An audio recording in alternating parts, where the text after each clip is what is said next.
This is why y'all don't belong in space. Like, what type of talk is that? Satanism is all about inverting the way God created and meant things to be. That's why feminism is so demonic. And the reason why you see, or the how you see feminism in this stuff, is because they want to continue to push a feminine agenda to talk about how strong and how empowered their ideology is. Well, you could say, oh, that's not a bad thing. But what do the people that they selected to be on this space trip really believe? What do they want little girls to look up to? And that's the question. Let's look at Gail King's perspective.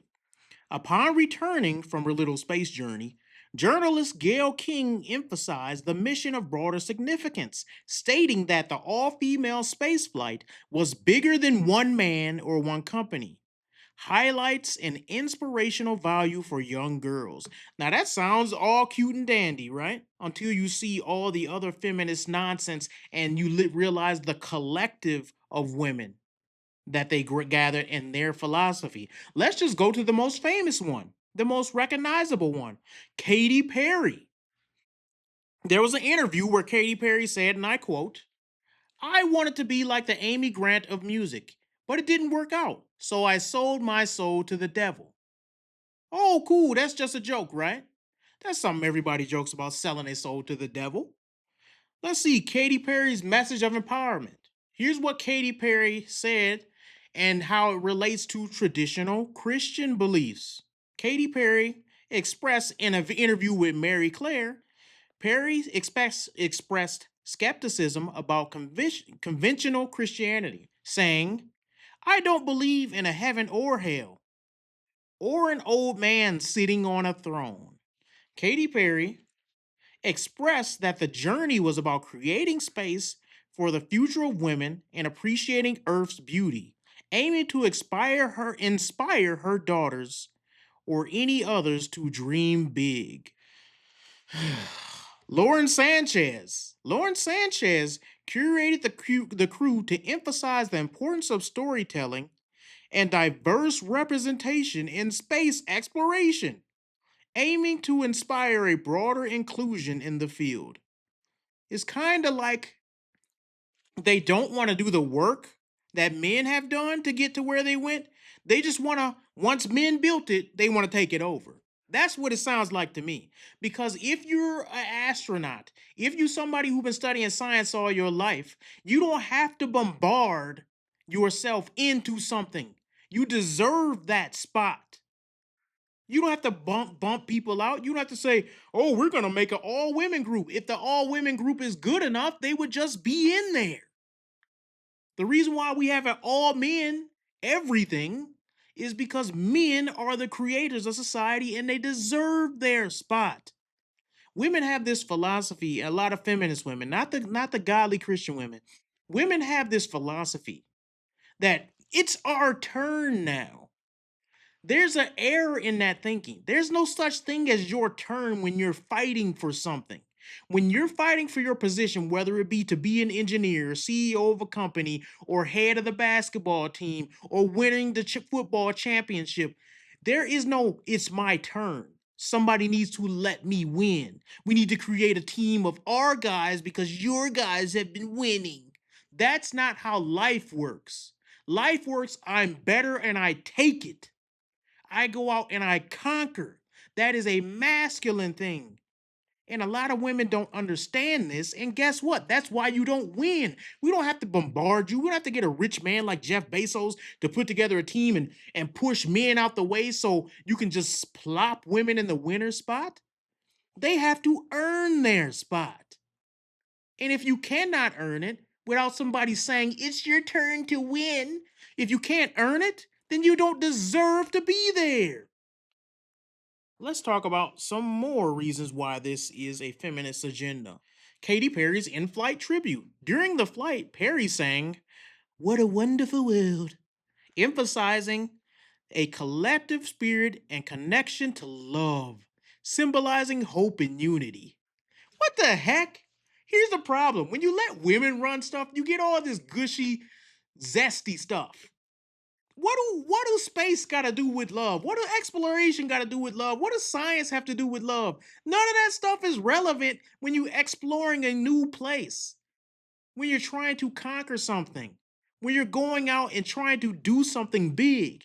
None of that stuff has all this gushy stuff in it. They doing all their makeup and getting their hair done. None of that stuff matters. Either you're going to achieve or you're not.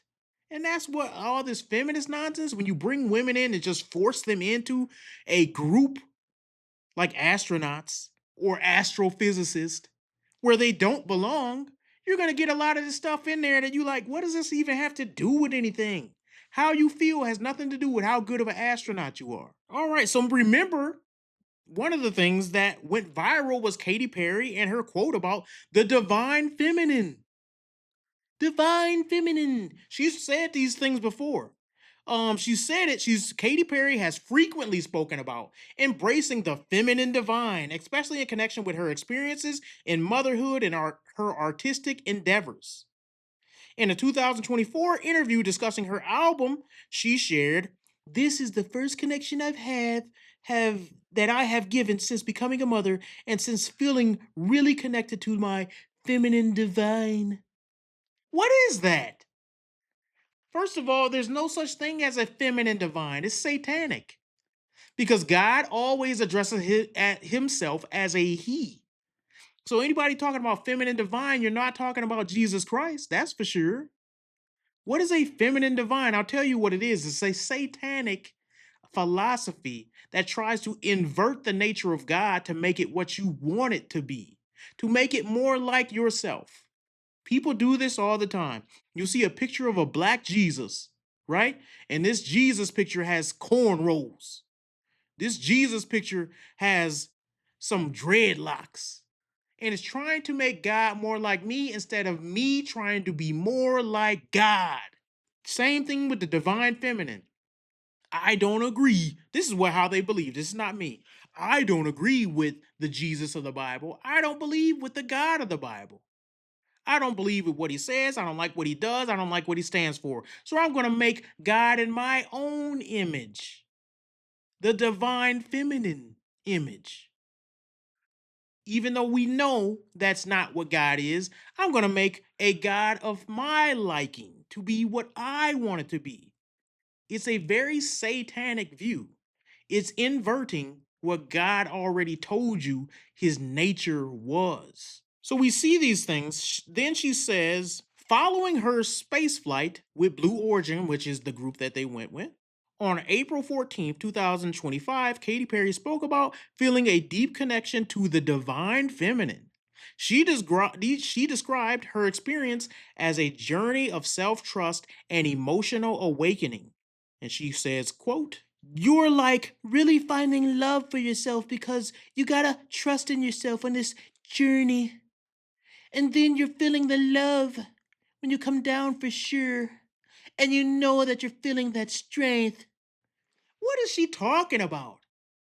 This is why y'all don't belong in space. Like, what type of talk is that? No one even knows what she means. It's all this touchy-feely nonsense, but you can guarantee that she specifically chose to bring up the divine feminine over and over again. And that's a challenge to the Almighty God who is masculine. I've been Jack Bravo, and this is The Righteous Edge. Thanks for showing up, and we'll see you next time.